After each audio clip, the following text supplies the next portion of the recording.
Welcome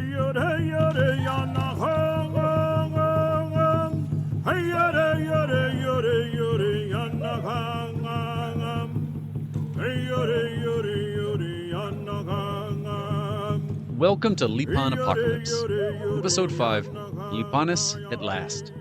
I'm Brandon Seale. Whether apocryphal or not, the Norteño defeat of the Plains Apache in 1724 at the Battle of Gran Sierra del Fierro coincided with a major change in the geography of the Apache Empire. Plains Apaches would no longer control the Texas Panhandle.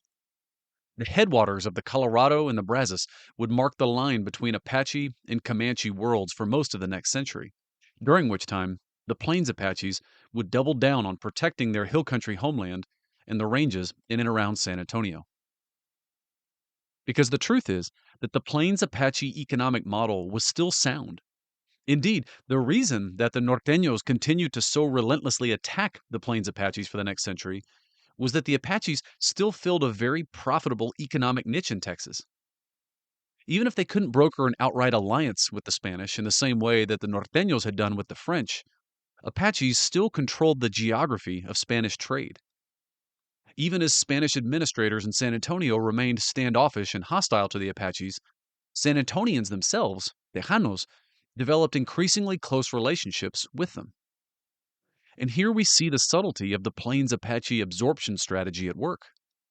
Apaches began to trickle into the San Antonio community. Quote, in the registers of baptism, marriage, and burial for San Antonio de Valero from 1721 through the 1780s, 129 Apaches can be counted, end quote. Spanish slaving expeditions, however, remained a major impediment to a closer relationship. When times got tough, Presidio commanders and even less scrupulous types would just head outside of San Antonio and enslave the first Indians they found, which increasingly were the same Apaches on whom they had come to depend for their economic commerce. A second favorite activity of Spanish settlers, rounding up wild horses, just as often consisted of rounding them up from neighboring Apaches' horse herds, something that Spaniards would have been quick to label horse theft if it had been the other way around. These hill country Apaches were pretty judicious in pushing back against the slaving and horse-stealing raids, but it doesn't mean that they were nonviolent.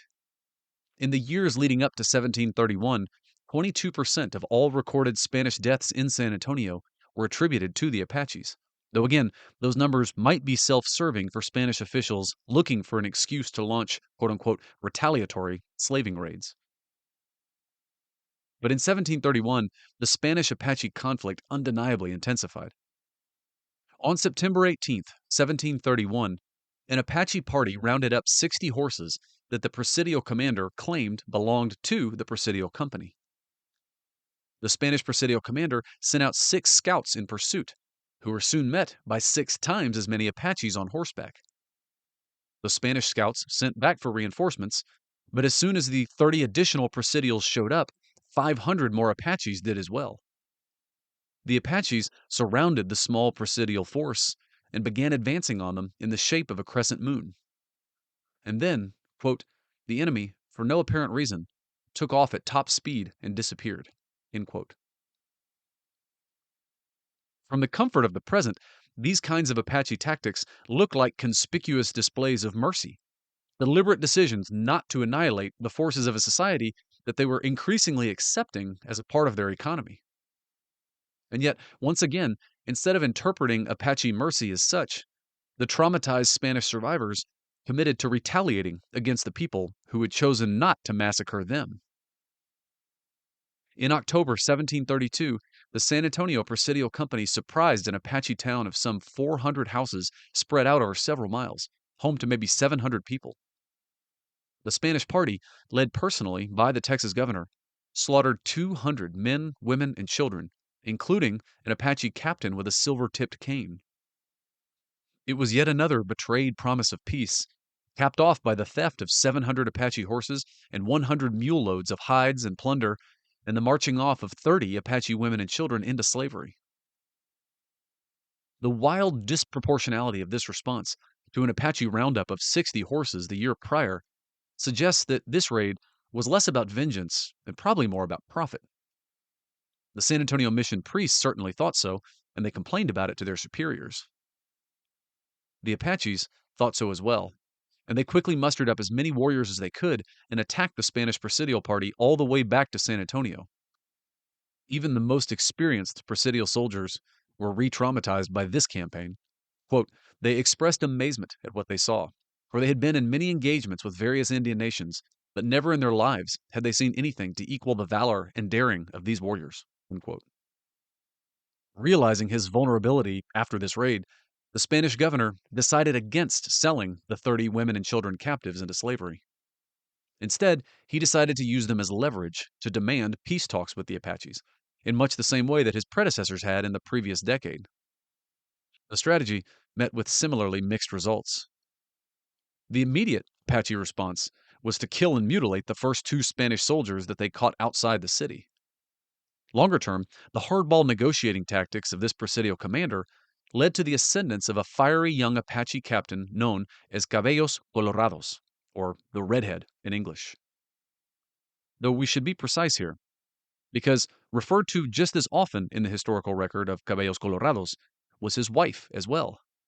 Though she isn't called just his wife, she's called La Capitana, the captain. Cabellos Colorado and La Capitana seemed to be promoting a policy of tit for tat, which is to say, given the indecipherability of Spanish motives, they decided to simply mirror Spanish actions every step of the way. If the Spanish wanted trade, the Apaches would trade with them. And indeed, trade in buffalo hides and salt resumed even during these years of high tensions. Cabellos Colorados himself would actually sometimes come to town to do the trading. But every time the Spanish overstepped, the Apaches made sure that they were retaliated against. 2 years later, in 1734, Cabellos Colorados would kill 2 more Spanish soldiers that had wandered too far from town, and by so doing continue to remind the Spanish of the limits of their power. And yet, Cabellos Colorados, La Capitana, and the Plains Apaches generally wouldn't compromise on one thing. The horse herd of Texas was theirs. Recall the Apache origin story of the horse, and how the horse had been made specifically for them. Spanish squatters would be allowed to raise horses, to use them, and to pasture them on Apache ranges. But it became clear that the Apaches always reserved the right to round up these horses whenever they needed them, to put them to their own uses. And this was a right that they asserted consistently, and after 1732, they believed, with Spanish consent. In 1736, they rounded up 40 horses from Mission Espada, and there was no retaliation. In September 1737, La Capitana led the roundup of 100 horses from a ranch southeast of town. And again, nothing. In December of 1737, they returned and collected 300 horses, once again without apparent objection from the Spanish. But after that December 1737 roundup, the San Antonio Presidio commander struck back. On December 11th, he surprised Cabellos Colorado, La Capitana, and 14 other Apaches, capturing them all without much of a fight. Which also goes to show how confident Cabellos Colorados and La Capitana and the rest were in their position. They must have believed they had done nothing wrong. And sure, if the Presidio commander wanted to go back to San Antonio and talk, they'd go with him. For an Apache, every talk was a chance to make an alliance. But this Presidio commander was different, and at some level, even Cabellos Colorado and La Capitana should have known this. Because they had known of this Presidio commander their whole lives. Left behind in 1693 when the Spanish had abandoned East Texas, this Presidio commander, named José de Urrutia, had gone native. He had integrated himself amongst the Caddoan-speaking Tejas and risen up to lead entire campaigns against the Apaches. Even after he returned to Spanish society in the late 1690s, he had spent the entirety of his career posted to the Texas frontier and found himself opposite the Apache Empire at every turn. Urrutia and his later Menchaca descendants would turn out to be the Apache's counterparts with Spanish Texas, sometimes friend and sometimes foe, for the next 200 years. Which didn't mean that communication between Urrutia and the Texas Apaches was clear or even consistent. It was, more often than not, reduced to the universal language of violence, as imprecise as that was. When an Apache peace emissary came to visit Urrutia to request the release of Cabellos Colorados and La Capitana and the other 14 prisoners in exchange for an equal number of horses, Urrutia turned her away with an offensive counteroffer. He would release Cabellos Colorados, La Capitana, and the others if the Apaches returned all of their stolen animals. Aside from the insulting implication that the Apaches' animals had been stolen from anybody, it was the kind of impossible condition that somebody places on a negotiation when they want it to fail. That seems to be how the Apaches took it anyway, because they broke off negotiations and responded again with a show of force. The next week, still in December 1737, 1,000 Apache warriors surrounded San Antonio. Commander Urrutia had maybe 36 men total under his command, 150 if he mustered the militia. The Apache whirlwind could have swallowed him whole in a single afternoon.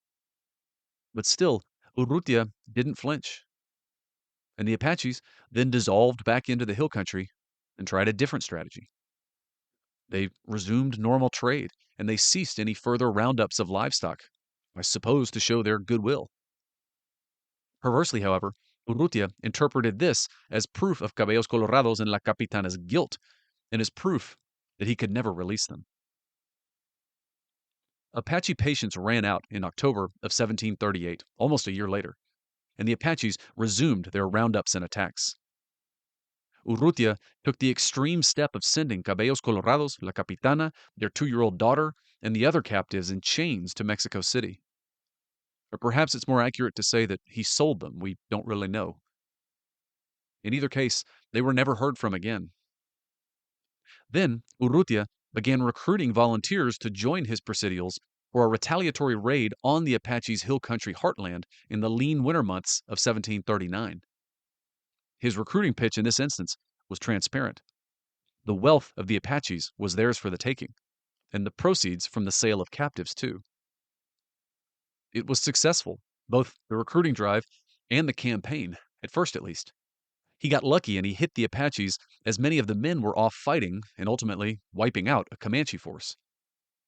But once the Apache men returned from their victory over the Comanches, they caught up with Urrutia's force on October 4th, 1739, southwest of San Antonio, and resoundingly defeated him, taking, quote, all the horses and provisions and clothes that we had brought, in addition to some gunpowder and musket balls, end quote. The whole cycle of Spanish-Apache violence continued, even after José de Urrutia died and his son, Toribio, took over. In some ways, the Apache response in these years continued to be the same mirroring strategy that Cabellos Colorados and La Capitana had pioneered, responding tit for tat to Spanish aggression and then trying to let tensions calm in the interim. Unfortunately, they never calmed for long. Every raid and roundup created the justification for the next. And as alluded to previously, a state of constant war was advantageous to Spanish officials. It helped justify larger budgets, and it legitimized the capture of Indian slaves. It's a fair question as to whether there was something uniquely hard to deal with about these Plains Apaches. Maybe they were just unfortunate enough to live next to the Spanish frontier at this moment in history. But I think a third possibility is probably the more likely one. That the Apaches simply refused to accommodate themselves to a Spanish imperial model that only understood native subjugation, not true native alliance. In any case, every attempt by either side to establish trust was betrayed before it could yield any benefits. For example, in 1741, an Apache band informed Presidio commander Toribio de Urrutia of their plans to establish a settlement up on the Guadalupe River. As in, hey, this is how much I trust you that I'm going to tell you straight up where all my people and property are going to be. And Urrutia promptly repaid the trust by attacking the new settlement within the year and selling the captives into slavery. These Apaches then went on a rampage throughout northern Coahuila, eventually defeating a force of 200 Spanish soldiers in the field, killing half of them, wounding the Spanish governor of Coahuila, and taking most of their horses and equipment. The next year, they attacked Santa Rosa, known in modern times as Musquis, Coahuila, and a year later, they were campaigning as far south as Saltillo and Monterrey. Father Benito Fernandez de Santana had been watching this for a decade from his post as president of the Texas missions at San Antonio's Mission Concepcion. He was genuinely sympathetic to the Apaches, and had started to develop channels of communication with them through the numerous Apaches who lived inside the mission communities of San Antonio. But also, at a practical level, he saw how mistrust begat mistrust and how violence created its own justification. And what was particularly obvious to him was the role that slaving continued to play in undermining relations with the proud and powerful Apaches. In his ongoing conversations with Presidio Commander Urrutia, he noted the precedent of El Paso, where slaving by military commanders had eventually been eliminated, and sure enough, the attacks by the Apaches had stopped. In April 1745, Presidio Commander Toribio de Urrutia launched a particularly devastating slave raid deep into the Apache homeland up on the San Saba River. Amongst the captives that Urrutia brought back to San Antonio, Father Fernandez recognized the 7-year-old daughter of the Apache's most powerful captain, the man who had risen up in the aftermath of Cabellos Colorados and La Capitana's kidnapping, a man more inclined to peace than his predecessors, but also quite capable as a leader in war as well. This captain may have been the man named Boca Comida that we'll see more of later, or he might have been another. In any event, Father Fernandez hoped that through this 7-year-old girl, he would be able to pass a message of peace to the great captain. The Apaches, however, weren't in a mood to hear peace proposals. They sent commissioners to San Antonio, 4 women this time, to tell the Presidio commander and all the people of the town that a state of war now existed between their two peoples. Weeks of attacks followed through the early summer of 1745, killing 9 San Antonians in separate incidents. Then, on June 30th, 1745, a local shepherd boy stumbled upon a force of 350 Apache Rangers gathering for an attack on the north side of town, led, presumably, by Captain Boca Comida himself or whoever this great captain was who was intent now on rescuing his kidnapped daughter at any cost. And by the way, this should sound familiar from episode 5 of season 1 of this podcast. The shepherd boy rushed back to town and sounded the alarm just as the first waves of Apache warriors hit the city. 100 Mission Indians from Mission Valero, plus the Presidios and the local militia, scrambled to defend San Antonio. Amidst the confusion of battle, however, an Apache living in the missions made his way to the great Apache captain and delivered a message from Father Fernandez. He told the captain that his daughter was still alive, and moreover, that she and the other captives from the spring raid had been treated exceptionally well, thanks to the intervention of Father Fernandez. And in fact, this father wanted to offer the Apaches true peace, to be secured by a mission in their own territory, and to promise to stop the slave raids.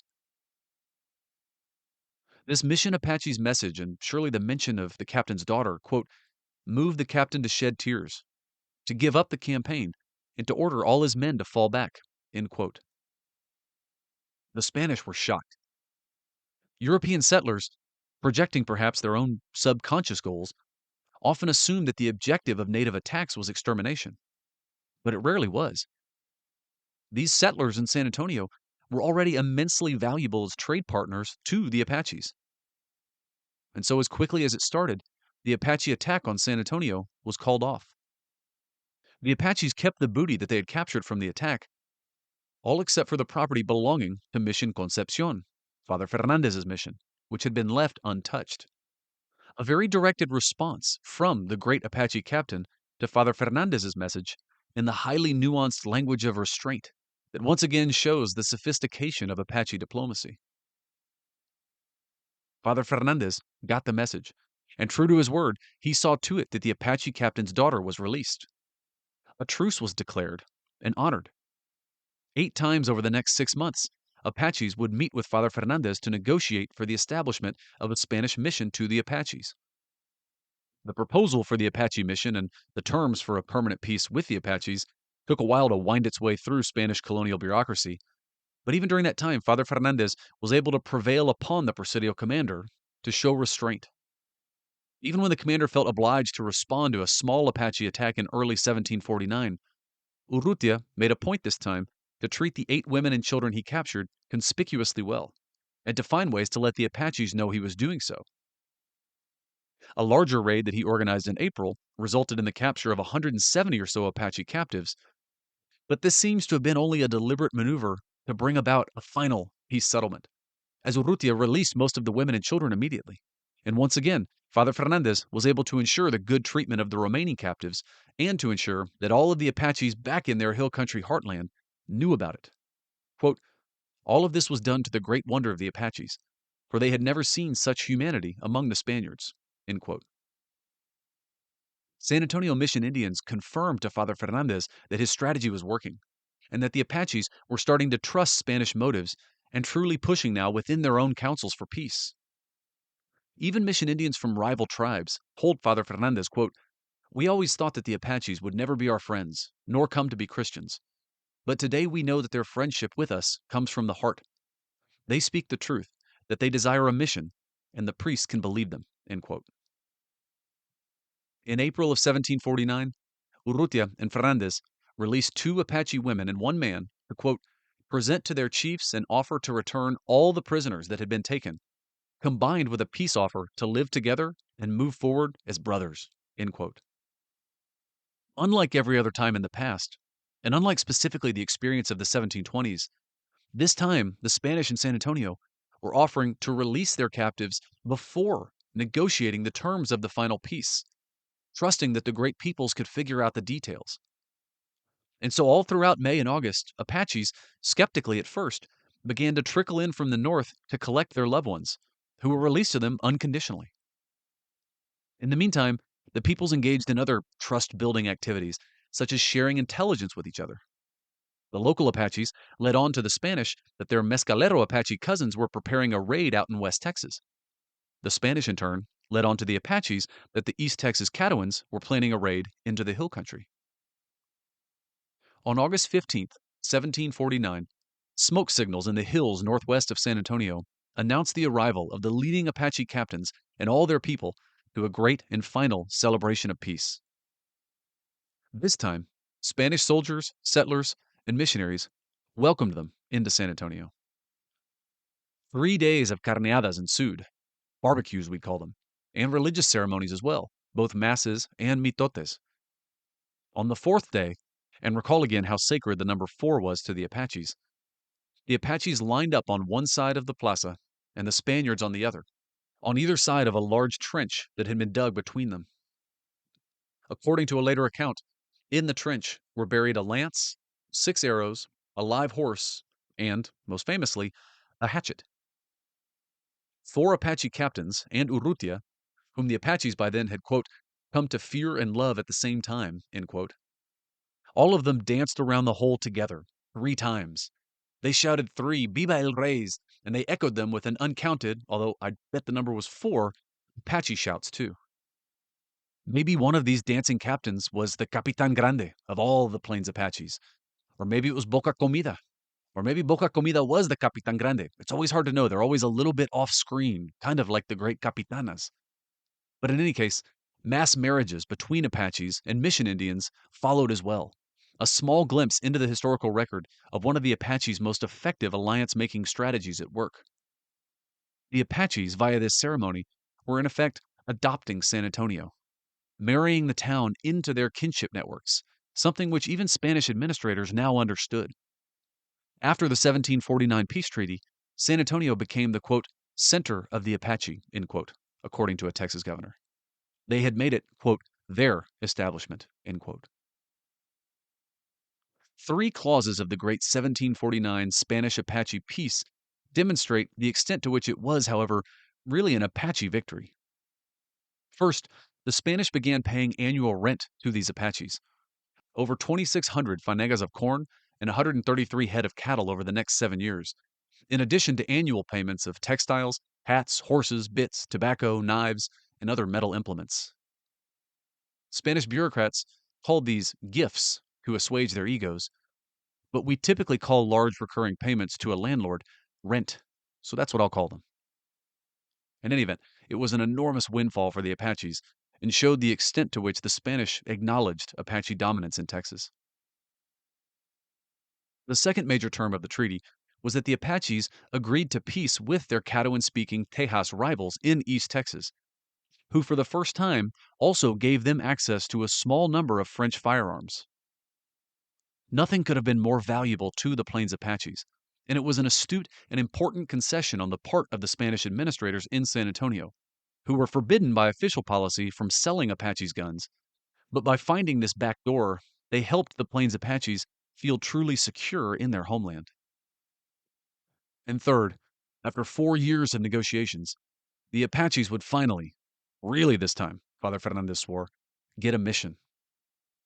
It was the kind of thing that would, in theory, finally protect them against slavers, turbocharge their economy with Spanish trade goods, and ensure a line of mutual defense against the encroaching Norteño hordes.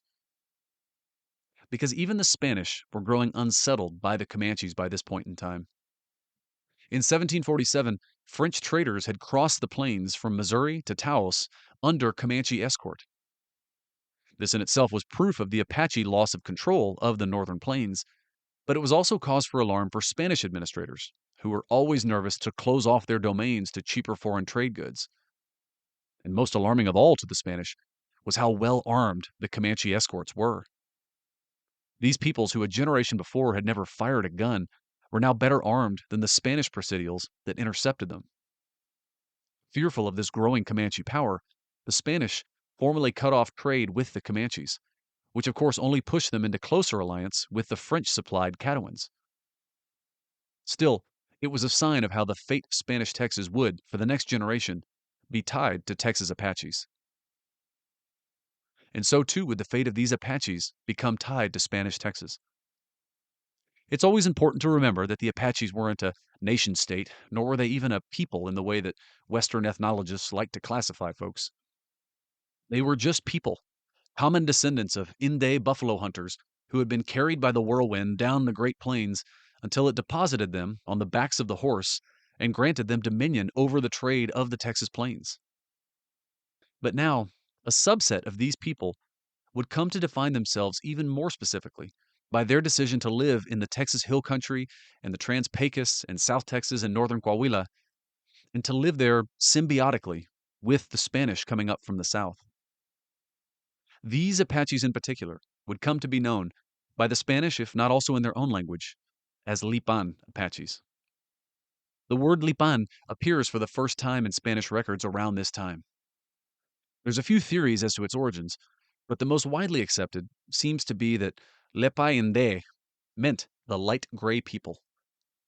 As to what that means, there's some references in the historical record to hill country Lipanes coating themselves, or at least their hair, with the white caliche dust of the Edwards Plateau, which would be an adaptation from an earlier practice of coating their hair with red ochre, which may have been the source of Cabellos Colorados' name.